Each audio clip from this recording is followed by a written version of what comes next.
सवाल है कैफ का, due to fire in the record room of Titanium Limited, all the records and backup related to the fixed assets were destroyed and you are unable to perform the audit procedure for the verification of the। भाई आग लगी, fix asset का जितना भी data था सारा का सारा जल गया और आप उसके ऊपर कोई भी काम नहीं कर सके। टोटल एसेट्स कितने के कंपनी के? 1000। फिक्स एसेट कितने रुपए के? 100 रुपए के। मटीरियलिटी कितनी है? Evaluate the above situation and discuss the impact of the above matters on the audit report। 5 minute दे रहा हूँ, ड्राफ्ट करें बैठ। सर इसमें IFRS एप्लीकेबल क्यों नहीं होगा? बिकॉज आप IFRS अप्लाई कर ही नहीं सके। आपको तो पता ही नहीं है कि मिस स्टेटमेंट है भी। प्यारे बच्चों खुदा का वास्ता है, आंसर का स्ट्रक्चर ये नहीं होना चाहिए। आंसर का स्ट्रक्चर क्या होगा? अब देखें कितने लोग, मेजॉरिटी बच्चों ने आंसर सही लिख दिया। क्यों लिख दिया? क्योंकि उनको समझ में आ गया कि मुझे अपने आंसर में पहला स्टेप क्या लिखना है, दूसरा स्टेप क्या लिखना है, क्या की ऑडिट वर्ड यूज करना है। आप अपना आंसर पढ़ेंगी मैडम? हाँ।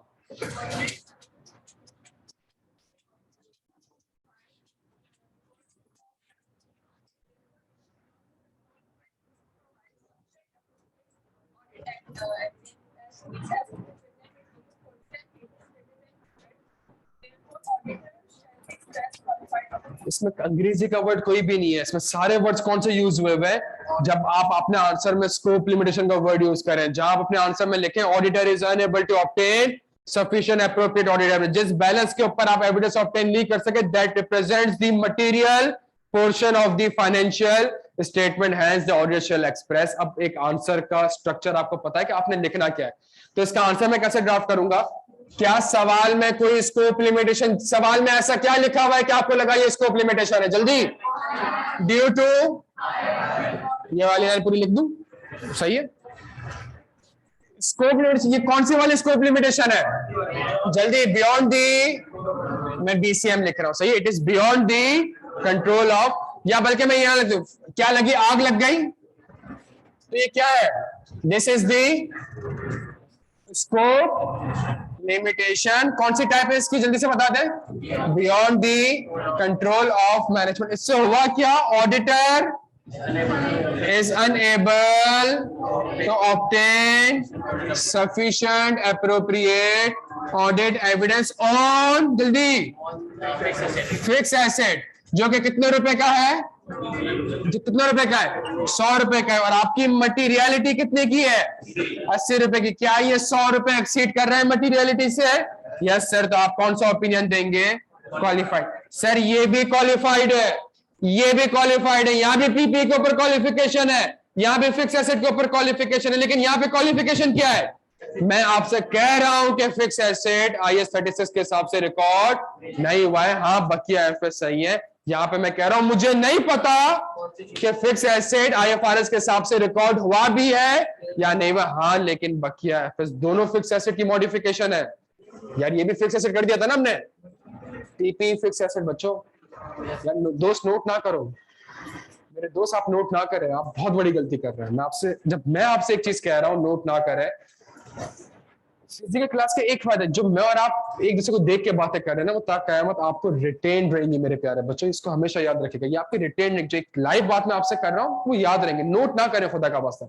ये नोटिंग कर जाके रिकॉर्डेड लेक्चर देखना ना, वहां कर लें। मैं तो इसका आंसर दूंगा तो मैं रिकॉर्ड करने की जरूरत नहीं। आंसर ड्राफ्ट करना थोड़ी, अभी हम समझ के आए, हमें सिर्फ टाइप समझनी है। और ड्राफ्टिंग क्यों करी? एक जगह पे क्वालिफाइड है, यहाँ भी क्वालिफाइड है, यहाँ भी क्वालिफाइड है, लेकिन दोनों जगह में फर्क क्या है? ये भी फिक्स एसेट है, ये भी फिक्स एसेट है, दोनों जगह फर्क क्या है? यहाँ पे इंपेयरमेंट रिकॉर्ड नहीं हुई थी। क्यों नहीं हुई थी? बिकॉज आपके पास एविडेंस था कि इंपेयरमेंट रिकॉर्ड होनी चाहिए। मैच यहाँ पे आपके पास कोई एविडेंस ही नहीं, तो आपको क्या पता कि इंपेयरमेंट रिकॉर्ड होनी भी चाहिए कि नहीं होनी चाहिए, या ये फिक्स एसेट सही अमाउंट पे आ भी रहा है कि नहीं आ रहा। तो यहाँ पे भी क्वालिफाइड, यहाँ पे भी क्वालिफाइड, दोनों में जमीन आसमान का फर्क। यहाँ पे आप कहोगे मुझे नहीं पता पीपी IFRS के हिसाब से रिकॉर्ड हुआ है कि नहीं हुआ। क्यों नहीं हुआ? बिकॉज मैंने काम ही नहीं किया। काम क्यों नहीं किया? मैनेजमेंट ने इंफॉर्मेशन प्रोवाइड नहीं करी, या फिर आग लगे तो मुझे नहीं पता। हाँ, लेकिन पीपी के अलावा जो बकिया चीजें आ रही है उसके ऊपर मैंने काम किया और वो IFRS के हिसाब से बने हुए हैं। क्या यहां तक मेरे प्यारे बच्चों बात समझ आ रही है? कितने लोगों ने स्कोप लिमिटेशन की ड्राफ्टिंग मैंने आपको नहीं सिखाई? कितने लोगों ने ड्राफ्ट कर लिया और मोरलेस ही आंसर ड्राफ्ट करा है? कितने लोगों ने आंसर ड्राफ्ट? क्यों? बिकॉज अब एक चीज आपको पता थी, एक टेक्निक पता थी आपको, और जब टेक्निक पता थी तो आप बड़े आराम से आंसर को ड्राफ्ट कर सकते हैं। मेरे प्यारे बच्चों को यहां तक बात समझ आती है? क्या तक बात समझ आती है? मैं आपसे एक चीज समझाने की कोशिश करूं। सवाल है?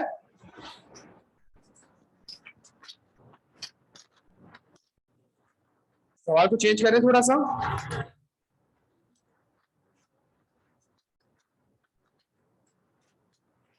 DO2 दोस्त, DO2 fire,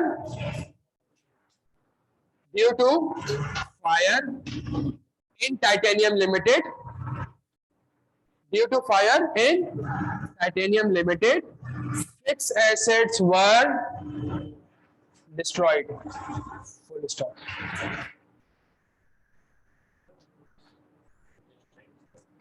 Due to fire in the company, 6 assets were destroyed.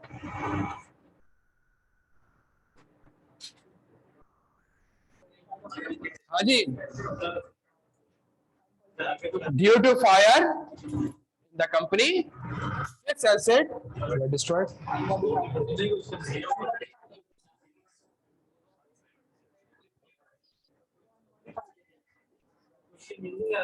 बस इतना ही है। डिस्क्लेमर, डिस्क्लेमर, मैं आपसे वही कह रहा हूं, कितना कॉन्सेप्चुअल सब्जेक्ट है कि मैं एक वर्ड ऊपर नीचे कर दूं, एक दो वर्ड डिलीट कर दूं, आप कंफ्यूज हो रहे हैं। मैं एक वर्ड ऊपर नीचे कर दूं, आप कंफ्यूज हो रहे हैं। हाँ जी, क्वालिफाइड, हाँ जी। प्यारे बच्चों, ये सवाल स्कोप लिमिटेशन का है ही नहीं। आपके प्लांट में आग लग गई है, प्लांट डिस्ट्रॉय हो चुका है, प्लांट कितने पे रिकॉर्ड होना चाहिए? लेट्स मैनेजमेंट ने उसको किसी ना किसी पे रिकॉर्ड किया हुआ होगा। अगर मैनेजमेंट उसको 0 पे रिकॉर्ड नहीं करती तो ये क्या हो चुकी है? ये मिस स्टेटमेंट हो चुकी है। और अगर ये मिस स्टेटमेंट हो चुकी है और आपको लगता है ये मटेरियल है, क्वालिफाइड मटेरियल प्लस परवेजिव है तो एडवर्स। हाँ, अगर मैनेजमेंट ने इंपेयरमेंट रिकॉर्ड कर दी है, अनक्वालिफाइड ओपिनियन। आप समझ रहे हैं? पहला सवाल भी आग लगने का है, दूसरा भी आग लगने का है, लेकिन पहले सवाल में रिकॉर्ड जल गए तो तभी आपको एविडेंस नहीं मिल रहा। दूसरे सवाल में आग लगी क्या है? प्लांट एंड मशीनरी में। तो इट मींस आईएफआरएस के हिसाब से प्लांट एंड मशीनरी में इंपेयरमेंट रिकॉर्ड करनी चाहिए आपको। क्या मैनेजमेंट ने इंपेयरमेंट रिकॉर्ड करी है? या मैनेजमेंट ने इंपेयरमेंट रिकॉर्ड अगर तो कर दी है, आप ठीक है, अनक्वालिफाइड। अगर मैनेजमेंट ने इंपेयरमेंट रिकॉर्ड नहीं करी, मटेरियल है तो क्वालिफाइड, मटेरियल प्लस परवेजिव है तो एक वर्ड सेम सवाल में आपको कराऊं और एक वर्ड ऊपर नीचे कर दूं, सब आपका आंसर स्कोप लिमिटेशन से कहां चला जाएगा? बच्चों, इतना टेक्निकल और कॉन्सेप्चुअल पेपर है मेरे प्यारे बच्चों, और ये फाइनल में आके हरकतें कर रहा है। आप सोच नहीं सकते। आप कहोगे सर फाइनल का ये सवाल है, मैं कहूंगा हाँ बेटा ये सवाल है। आप ऐसा आंसर लिखोगे ना उसका, अब जो लानते लोगे मेरे से, आप सोच नहीं सकते, बिकॉज वो कर ही रहा है। आप देख रहे हैं, इसलिए एक वर्ड को अगर मैं ऊपर नीचे कर दूं, मैं कहता हूँ ड्राफ्टिंग का भी रट्टा लगा लो, फायदा क्या? जब मैं आपसे तभी कहता हूँ पेपर लॉजिकल है, इसमें ड्राफ्टिंग मैटर करती है। जब तक चीजों की लिंकिंग आपको नहीं पता होगी, आप पेपर पास नहीं कर सकेंगे। क्या यहां तक बात समझ आती है प्यारे बच्चों? क्लियर है हम सारे यहाँ पे? अच्छा जी, एक आखिरी चीज,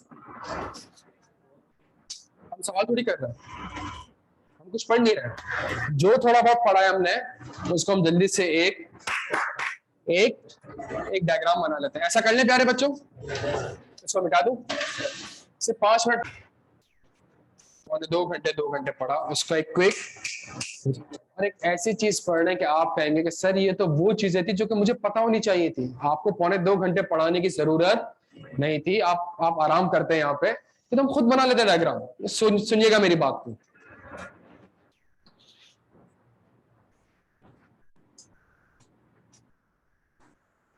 आपकी जिम्मेदारी क्या है कि क्या फाइनेंशियल स्टेटमेंट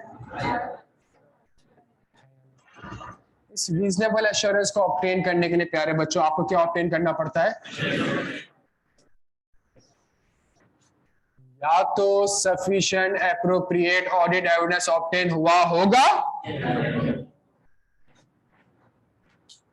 नहीं होगा। दो सिनेरियोज है। अगर तो आपको sufficient appropriate audit evidence obtain हो गया तो या तो कोई मिस स्टेटमेंट आइडेंटिफाई हुई होगी या नहीं हुई होगी। सिंपल सा सवाल है यार। अगर तो मिस स्टेटमेंट आपको आइडेंटिफाई नहीं हुई, अनमॉडिफाइड ओपिनियन, दोस्त तुम्हारे लिए डायग्राम है, सही है।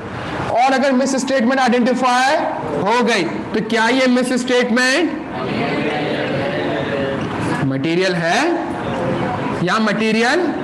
अगर मटेरियल नहीं है तो अगेन इसका आंसर भी क्या होगा? Unmodified opinion. और अगर मटेरियल है तो फिर दो बात हम देख लेंगे। पहली चीज, क्या वो सिर्फ मटेरियल है या मटेरियल प्लस? अगर मटेरियल है तो मटेरियल प्लस परवेसिव होती है। ये हमने ये पढ़ लिया पूरा। आपने मुझे बताना था जो दूसरा सिनेरियो कौन सा था। मैं आपसे कह रहा था कि कोई और सिनेरियो हो सकता है कि मैं मॉडिफाइड होता है, ये तो मुझे आपने बताना था। क्या पता है सर? व्हाट इफ कि अगर मैं सफिशिएंट एप्रोप्रिएट ऑडिट एविडेंस ही ऑब्टेन ना कर सकूं, अगर मैं सफिशिएंट एप्रोप्रिएट ऑडिट एविडेंस ही ऑब्टेन नहीं कर सकता प्यारे बच्चों, तो ये क्या कहलाएगा? ये स्कोप लिमिटेशन कहलाएगा। जब ये स्कोप लिमिटेशन कहलाए, इसको स्कोप लिमिटेशन क्यों कहते हैं मैडम?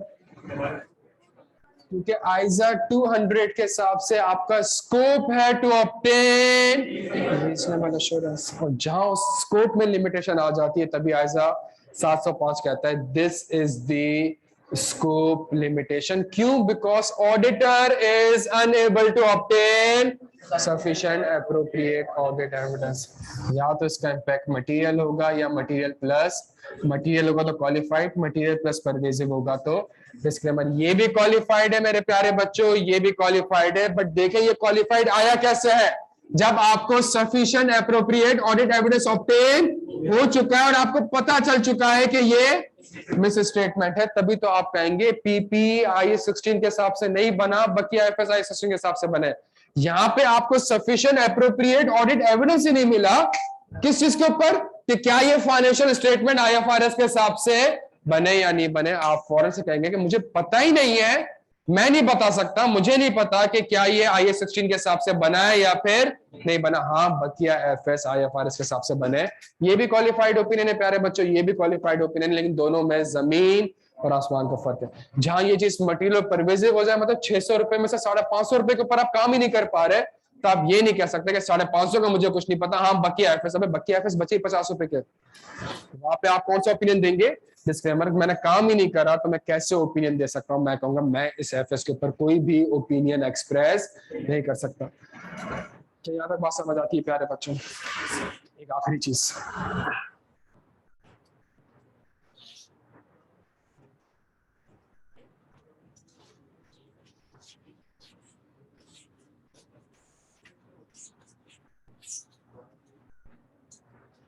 आज की क्लास में जितना भी कुछ पढ़ा है वो ऑडिट के 5 एलिमेंट्स ही पढ़े आज हमने।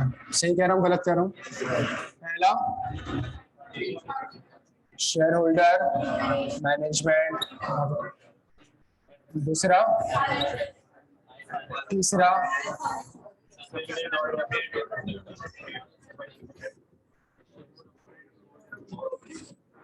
आज की क्लास में टेक्निकली हमने क्या पढ़ा है, लेकिन ये सारी चीजें यहीं से तो आ रही है।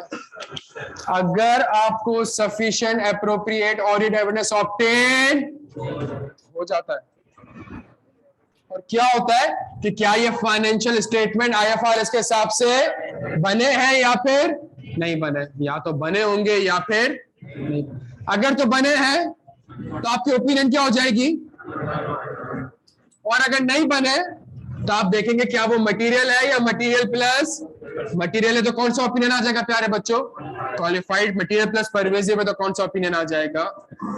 अगर आपको सफिशिएंट एप्रोप्रिएट ऑडिट एविडेंस ही ऑब्टेन नहीं हुआ तो आप कैसे कह सकते हैं कि ये FS IFRS के हिसाब से बने भी हैं या नहीं बने? अगेन मटेरियल होगा तो क्वालिफाइड, मटेरियल प्लस परवेसिव होगा तो। प्यारे बच्चों, जो ऑडिट के 5 एलिमेंट जो मैंने पहली क्लास में आपसे कहा था कि वो डायग्राम है जो कि आगे जाकर कुछ भी पढ़ लो एट द एंड लिंकिंग कहां से होनी है, इसी चीज से होनी। आज एज 705 में अगर हम एक वर्ड पढ़ रहे हैं स्कोप लिमिटेशन, तो ये वर्ड स्कोप क्यों आया? बिकॉज 200 में बताया गया है कि आपका स्कोप क्या है। आपका स्कोप है रीजनेबल एश्योरेंस ऑब्टेन करना। जहां ये स्कोप आपका पूरा नहीं होगा, इट मींस कि लिमिटेशंस अप्लाई की गई है। वो लिमिटेशन मैनेजमेंट भी अप्लाई कर सकती है और वो beyond the control of management. इस तरीके से अगर हम चीजों को पढ़ेंगे प्यारे बच्चों, आज की क्लास का एक ऑब्जेक्टिव था। क्या मुझे समझ में आ गया ओपिनियन की कितनी टाइप्स होती हैं? दो ब्रॉडर टाइप्स है, एक अनमॉडिफाइड, दूसरा मॉडिफाइड। मॉडिफाइड ओपिनियन दो सिनेरियोज में दूंगा। पहला, there is a misstatement, और दूसरा when there is a scope limitation. Misstatement में मजीद दो मेरे पास मॉडिफाइड ओपिनियन अवेलेबल हो सकती है, क्वालिफाइड और एक एडवर्स। स्कोप लिमिटेशन में मेरे पास दो टाइप्स अवेलेबल हो सकती है, क्वालिफाइड और, सर दोनों जगह क्वालिफाइड आ रहा है, लेकिन दोनों जगह क्वालिफाइड में जमीन और आसमान का फर्क। देखिए यहां तक बात समझ आती है। तो आज की क्लास का जो ऑब्जेक्टिव था,